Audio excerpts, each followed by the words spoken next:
Voilà, et le livre qu'ont écrit ces gitanes s'appelle Esperem, image d'un monde en soi, chez Créafis Éditions.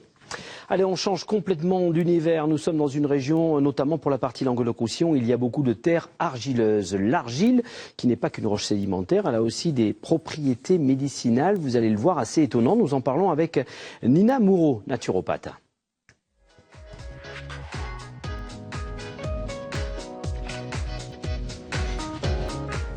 Alors Nina, on va parler donc de l'argile qui est utilisée depuis la préhistoire.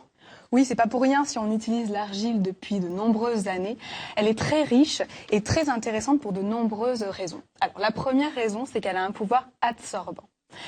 Adsorbant, pas avec un D. Le D et le B. Ah d'accord, alors on commence par adsorbant. Ça c'est l'argile, hein, voilà, on le voit. Voilà, c'est l'argile, pas n'importe laquelle d'ailleurs, elle est verte. Hein. Elle est verte. Parce qu'il y a trois couleurs, j'ai vu. Oui, et c'est celle qui a le pouvoir le plus fort en termes d'absorption. L'absorption, c'est la faculté qu'a cette terre d'échanger des substances contre d'autres. Et ce qui est absolument magique, c'est qu'elle va échanger des bonnes particules contre des mauvaises. C'est-à-dire qu'elle nous donne quelque chose et elle nous prend quelque chose encore. Oui, elle va nous donner des minéraux et en échange, elle va chélater, c'est-à-dire absorber les toxines qui sont dans notre organisme. Chélater. La chélation. La chélation, on apprend des choses. Adsorbant et chélation. Je vous rappelle deux mots ce matin, d'accord. Exactement.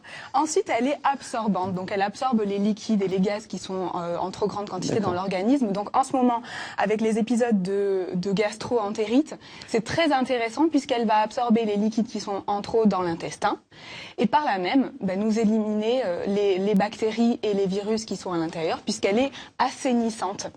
Elle assainit le corps. Donc, elle prend, elle échange et en même temps, elle purifie quelque part. Tout à fait. C'est ça. Elle purifie. Autre vertu ? Elle est cicatrisante. Donc, c'est très intéressant. Ça, c'est pas l'absorption. Non, c'est par l'extérieur. C'est-à-dire qu'elle va favoriser le renouvellement cellulaire, mais elle est également anti-inflammatoire, que ça soit par voie interne ou en voie externe. Et antidouleur, pareil, en voie interne et en voie externe. Donc, ça va apaiser les douleurs. Alors je suppose qu'on ne peut pas la consommer comme ça quand même. Hein. On va voir comment l'utiliser. Alors comment justement on l'utilise? Il y a plusieurs formes. Alors ce qu'il faut savoir, c'est qu'il y a trois formes. On va trouver trois formes d'argile en boutique.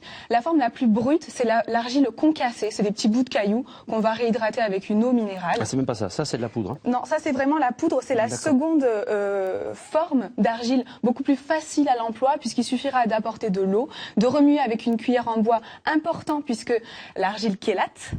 Elle est capable d'absorber les métaux qui sont dans la cuillère. Donc il faudra toujours utiliser une cuillère en bois pour faire vos préparations, qu'elles soient pâteuses pour faire des cataplasmes ou qu'elles soient sous forme de boisson. Alors revenons à la première forme. La première forme, c'est les jarres de petits cailloux, c'est ça? Oui. Qu'est-ce qu'on en fait Alors avec les cailloux et avec la poudre, on va l'utiliser en voie externe. C'est-à-dire qu'on va pouvoir faire des masques pour le visage ou pour les cheveux pour assainir la peau. Moi. À moins que ça fasse repousser, je sais pas. Ah, c'est riche en minéraux et en silice, donc pourquoi pas. D'accord, je vais essayer dès ce soir. Ensuite, on peut l'utiliser en cataplasme. C'est un petit peu moins connu, les cataplasmes. C'est des couches d'argile qu'on va appliquer sur l'organisme. Il faut que ça fasse 1 cm d'épaisseur, donc c'est épais. Ça veut dire qu'il faut que la pâte que vous préparez soit épaisse. On peut l'utiliser aussi sous forme de tube, déjà toute prête à l'emploi, que l'on trouve en boutique. On se fait soi-même le cataplasme? C'est pas près d'origine. C'est pas des cataplasmes tout près. Alors, si on veut Quand j'étais petit, on me faisait des cataplasmes tout près, à la moutarde. Non, mais non, là c'est à l'argile. Donc, si on veut avoir la préparation toute faite, on utilisera l'argile en tube qu'on a tous chez soi. Vous savez, l'argile en tube qu'on utilise pour... Et on se met ensuite 1 cm sur la peau. 1 cm sur la peau. Qu'est-ce que ça fait? Pour les voies ORL, ça va décongestionner les voies ORL.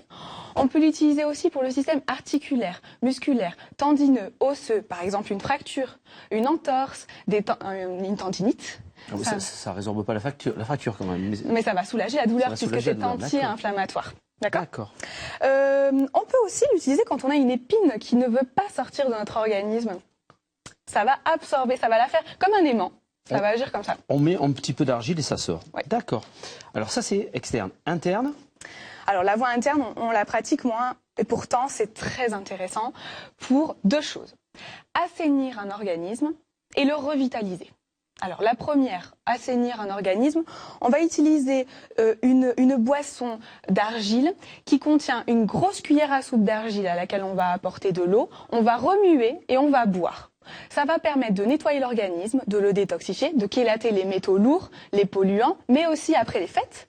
Ça peut être intéressant de faire une petite cure pour se purifier. D'accord.